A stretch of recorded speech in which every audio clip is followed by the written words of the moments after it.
नमस्कार साथियों, भारत से जुड़ी इंटरनेशनल खबरों की इस सीरीज में आपका एक बार फिर से स्वागत है।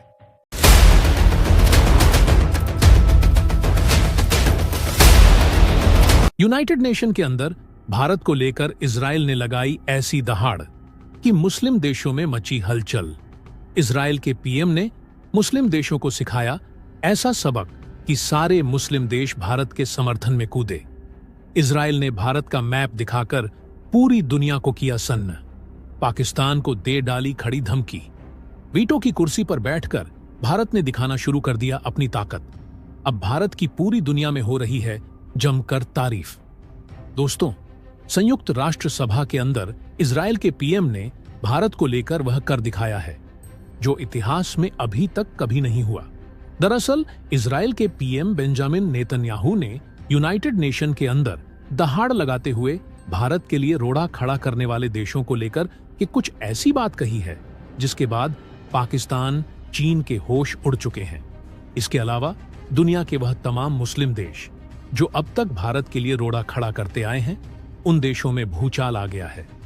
इजराइल ने इन देशों को इस तरह रगड़ा है मानो कि जैसे यूनाइटेड नेशन अब अखाड़े की भांति बन गया हो। अब तो आलम यह हो गया है कि यूनाइटेड नेशन के अंदर जो भी देश आ रहे हैं वह कुछ न कुछ भारत के समर्थन में बोल रहे हैं। और अब इतिहास में ऐसा पहली बार हो रहा है कि यूनाइटेड नेशन के अंदर जो 193 देश शामिल हैं, उनमें से सभी देशों ने भारत की प्रशंसा की है। यूनाइटेड नेशन जैसे इतने बड़े मंच पर सिर्फ और सिर्फ भारत की ही चर्चा हो रही है। दोस्तों, संयुक्त राष्ट्र सभा को संबोधित करते हुए नेतन्याहू ने कहा कि भारत इस समय विश्व गुरु बन चुका है। भारत ही वह देश है जो मुसीबत में हर एक देश की सहायता करता है। अगर कोई देश भारत के रास्ते में रोड़ा बनकर खड़ा होगा तो उसके बुरे दिन शुरू होने वाले हैं। और भारत ही नहीं, इजराइल भी उन देशों पर बहुत बड़ा एक्शन लेने जा रहा है। इजराइल ने खुद का हवाला देते हुए यह भी कहा कि इस समय इजराइल युद्ध के मुहाने पर खड़ा हुआ है। पूरा इजराइल युद्ध की मार झेल रहा है। इजराइल में हालात यह हो गई है कि इजराइल का बूढ़ा, बच्चा, जवान और महिलाएं भी फिलिस्तीनियों को मिटाने के लिए जंग में कूद पड़ी हैं। इसके अलावा इजराइल ने यह भी कहा कि यूनाइटेड नेशन में आने का मेरा कोई इरादा नहीं था, लेकिन जब मैंने देखा कि कई मुस्लिम देश जो भारत के विरोध में अभी भी जिद पर अड़े हुए हैं, उन्हें सच्चाई से अवगत कराने के लिए हमें यूनाइटेड नेशन में आना ही पड़ा। उन मुस्लिम देशों को मेरी तरफ से चेतावनी है कि जिस तरह से मैं युद्ध झेल रहा हूं, खुदा न खास्ता अगर यही स्थिति उन देशों की बन जाएगी तो वह देश कहीं का नहीं रहेंगे, पूरी तरह से मिट जाएंगे। अगर भारत का सहारा नहीं लेंगे तो भारत ही एक ऐसा देश है जो हर एक देश को अपनी फैमिली मानता है, वसुधैव कुटुंबकम की नीति पर काम करता है। और दोस्तों, इसी बीच इजराइल ने भारत का मैप हाथ में लेकर ऐसा ऐलान कर दिया है जिसके बाद चीन तक की सांसें फूल चुकी हैं। और दोस्तों, यही नहीं, भारत के समर्थन में दुनिया की सबसे खतरनाक खुफिया एजेंसी मोसाद भी मैदान में कूद पड़ी है। बता दें कि यह इजराइल की सबसे खतरनाक इंटेलिजेंस एजेंसी है। उसने भी भारत को लेकर के ऐसी बात कह दी है कि चीन भी पूरी तरह से डर गया है। मोसाद ने कई देशों को कड़ी वार्निंग देते हुए कहा कि अगर भारत के विरोध में कोई खड़ा होगा तो वह देश किसी भी हाल में बख्शा नहीं जाएगा, वह चाहे चीन ही क्यों ना हो। और यह बात सुनने के बाद चीन के तो पैरों तले जमीन खिसक चुकी है। वहीं दोस्तों, भारत के विदेश मंत्री एस जयशंकर ने यूनाइटेड नेशन के अंदर पाकिस्तान को खूब धोया है। ऐसी बेइज्जती की है कि पाकिस्तान के पीएम शहबाज शरीफ का मुंह देखने लायक था। शहबाज शरीफ की आंखों से आंसू टपकने ही वाले थे। एस जयशंकर ने कहा कि हम इजराइल के साथ मिलकर दुनिया के उन देशों को काउंटर करने वाले हैं जो पूरी दुनिया में आतंक को बढ़ावा दे रहे हैं। उन आतंकवादियों को अपने यहां पनाह दिए हुए हैं जो पूरी दुनिया में आतंक मचाने के लिए अपनी तैयारी कर रहे हैं। कहने का सीधा सीधा निशाना भारत ने पाकिस्तान पर लगाया है और इजराइल को लेकर के साफ तौर पर भारत ने अपना रुख बता दिया है। भारत ने कहा कि हम इजराइल के हर कदम पर साथ हैं। और इतना ही नहीं, इजराइल ने जो कहा है उसे सुनने के बाद आप भी दंग रह जाएंगे। तो वहीं भारत ने अपने रडार पर बांग्लादेश को भी लिया है। बांग्लादेश को भी खरी खोटी सुना डाली है। भारत ने कहा कि बांग्लादेश में रहने वाले हिंदुओं पर जो अत्याचार हो रहा है उसे किसी भी हाल में सहन नहीं किया जाएगा, और अगर इस पर कोई रोक नहीं लगता है और इसी तरह यह मामला आगे बढ़ता रहेगा तो भारत बांग्लादेश पर कड़ा एक्शन लेने वाला है। भले ही अमेरिका क्यों ना बांग्लादेश का साथ दे, लेकिन दोस्तों, यहीं पर अमेरिका ने साफ तौर पर कहा है कि हम भारत के रास्ते में नहीं आएंगे। खबर यह भी आ रही कि भारत ने जो यह कदम उठाया है इसकी वजह से अमेरिका ने बांग्लादेश का साथ छोड़ दिया है। अभी एक दिन पहले आपने खबर सुनी होगी कि अमेरिका पहुंचते ही बांग्लादेश के जो नवनिर्वाचित पीएम है मोहम्मद यूनुस, उनको गले लगाया। लेकिन अब हालत कुछ ऐसी बन चुकी है कि मोहम्मद यूनुस का साथ अमेरिका छोड़ने जा रहा है। दोस्तों, बता दें कि भारत के रास्ते में जानबूझकर कोई देश रोड़ा नहीं बनना चाहता, सिवाय पाकिस्तान को छोड़कर।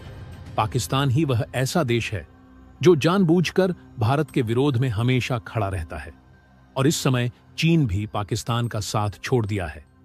इस समय पाकिस्तान अकेला बेपनाह हो गया है। तुर्की, जो कि मुस्लिम देश होते हुए भी पाकिस्तान को बड़ा झटका दे दिया है, वह भी पाकिस्तान का साथ छोड़ दिया है। देखा जाए तो इस समय कई मुस्लिम देश हैं जो पाकिस्तान का विरोध कर रहे हैं।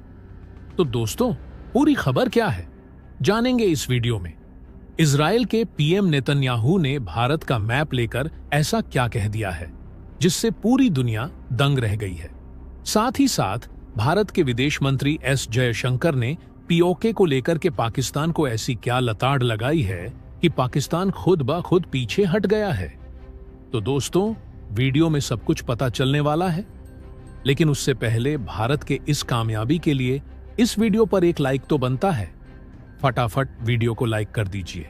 दोस्तों, जंगों से उलझी दुनिया में जब हर देश दूसरे को मरने मारने पर आमादा दिख रहा है, वहीं भारत अपनी सामरिक, आर्थिक और कूटनीतिक ताकत का इस्तेमाल करते हुए देश का ओहदा बढ़ाने में जुटा है। दुनिया को एक सूत्र में जोड़ने वाली वसुधैव कुटुंबकम की नीति अब विश्व को भी पसंद आने लगी है, और वे इसके लिए खुलकर भारत की प्रशंसा कर रहे हैं। हमास और हिजबुल्लाह जैसे आतंकी संगठनों के साथ आर पार की जंग लड़ रहे इजराइल ने भी जमकर भारत की सराहना की है और उसे दुनिया के लिए वरदान बताया है। इजराइल के प्रधानमंत्री बेंजामिन नेतन्याहू ने अपने दोनों हाथों में 2 नक्शा लेते हुए भारत के प्रति ऐसी बात कह दी है कि पूरी दुनिया में भारत का कद और ज्यादा बढ़ चुका है। नेतन्याहू ने पूरी दुनिया को भारत का नक्शा दिखाते हुए कहा कि भारत एक आशीर्वाद है। भारत जैसा देश जो पूरी दुनिया के लिए इकोनॉमिक कॉरिडोर बनाने जा रहा है, वह पूरी तरह से पूरी दुनिया के लिए वरदान है। अरब सागर से लेकर के मेडिटेरियन सागर तक भारत अपने जाल को ऐसे बिछाना चाहता है ताकि पूरी दुनिया उसका लाभ उठा सके। लेकिन वहीं कुछ देश हैं जो भारत के सामने रोड़ा बन चुके हैं। सीधा इशारा किसी और की ओर नहीं, बल्कि इराक, ईरान, पाकिस्तान और साथ ही साथ दुनिया के जो सबसे खतरनाक देश तुर्की हैं। इन 2 देशों को लेकर के उन्होंने सीधा निशाना साधा था। वहीं दूसरी ओर दूसरे हाथ में ईरान का नक्शा लेते हुए कहा कि ईरान एक तरह का अभिशाप है। अब पूरी दुनिया को यह खुद डिसाइड करना होगा कि वह किस नक्शे को सेलेक्ट करेगी। वहीं इजराइल ने उन देशों को भी सख्त वार्निंग देते हुए कहा कि जो देश ईरान को खुश करने में लगे हुए हैं, ईरान की चापलूसी कर रहे हैं, उन देशों को यही कहना है कि अभी वक्त है सुधर जाओ, नहीं तो ईरान सबको निगल जाएगा। ईरान इस समय पूरी दुनिया को पतन की ओर धकेलने में बड़े जोरों शोरों से जुट चुका है। साथ ही साथ इजराइल ने पूरी दुनिया को यह भी कहा कि अगर खुद की रक्षा करना है तो भारत के शरण में आ जाओ। दोस्तों, खबर यह भी आ रही है कि इजराइल के शब्दों ने 193 देशों का इस तरह हृदय परिवर्तन कर दिया है कि सारे के सारे देश यूनाइटेड नेशन के अंदर भारत के समर्थन में खड़े हो चुके हैं। वहीं दोस्तों, भारत ने यूएन में पाकिस्तान को फटकार लगाई है। पाकिस्तान के प्रधानमंत्री शहबाज शरीफ ने संयुक्त राष्ट्र में एक बार फिर से कश्मीर राग अलापा है और भारत की आलोचना की है। शहबाज शरीफ ने आरोप लगाया कि भारत की ओर से हमेशा पाकिस्तान को धमकी मिलती रहती है। पाकिस्तान के प्रधानमंत्री के बयान के बाद यूएन में भारतीय राजनयिक भाविका मंगला नंदन ने राइट ऑफ रिप्लाई के तहत पाकिस्तान को करारा जवाब दिया। उन्होंने पाकिस्तान को अंतर्राष्ट्रीय मंच पर बेनकाब कर दिया है। भाविका ने कहा कि जिस देश के फिंगरप्रिंट आतंकी घटनाओं में शामिल हैं, जिसने बांग्लादेश में नरसंहार कराया, वह यूएन के मंच से मजाक कैसे कर सकता है। वहीं दोस्तों, भारत के विदेश मंत्री एस जयशंकर ने पाकिस्तान को फटकारते हुए कहा कि भारत जब चाहे तब पीओके को पाकिस्तान से छीन सकता है। अब भारत को यूनाइटेड नेशन के अंदर वीटो पावर मिल चुकी है और वहीं भारत का विरोध करने वाला कोई भी देश बचा नहीं है। अब यह मानकर ही चलो कि पीओके भारत का ही हो गया है। इस समय भारत पूरी दुनिया को लेकर चल रहा है यूनाइटेड नेशन के अंदर। इसलिए भारत ने यूनाइटेड नेशन के अंदर अभी तक पीओके को लेकर कोई बात नहीं रखी है। लेकिन यह मत सोचो कि भारत पीओके को पाकिस्तान से नहीं हासिल करेगा। तो दोस्तों, इसके बारे में आपका क्या कहना, कमेंट बॉक्स में जरूर बताइएगा। तो दोस्तों, जय हिंद, जय भारत।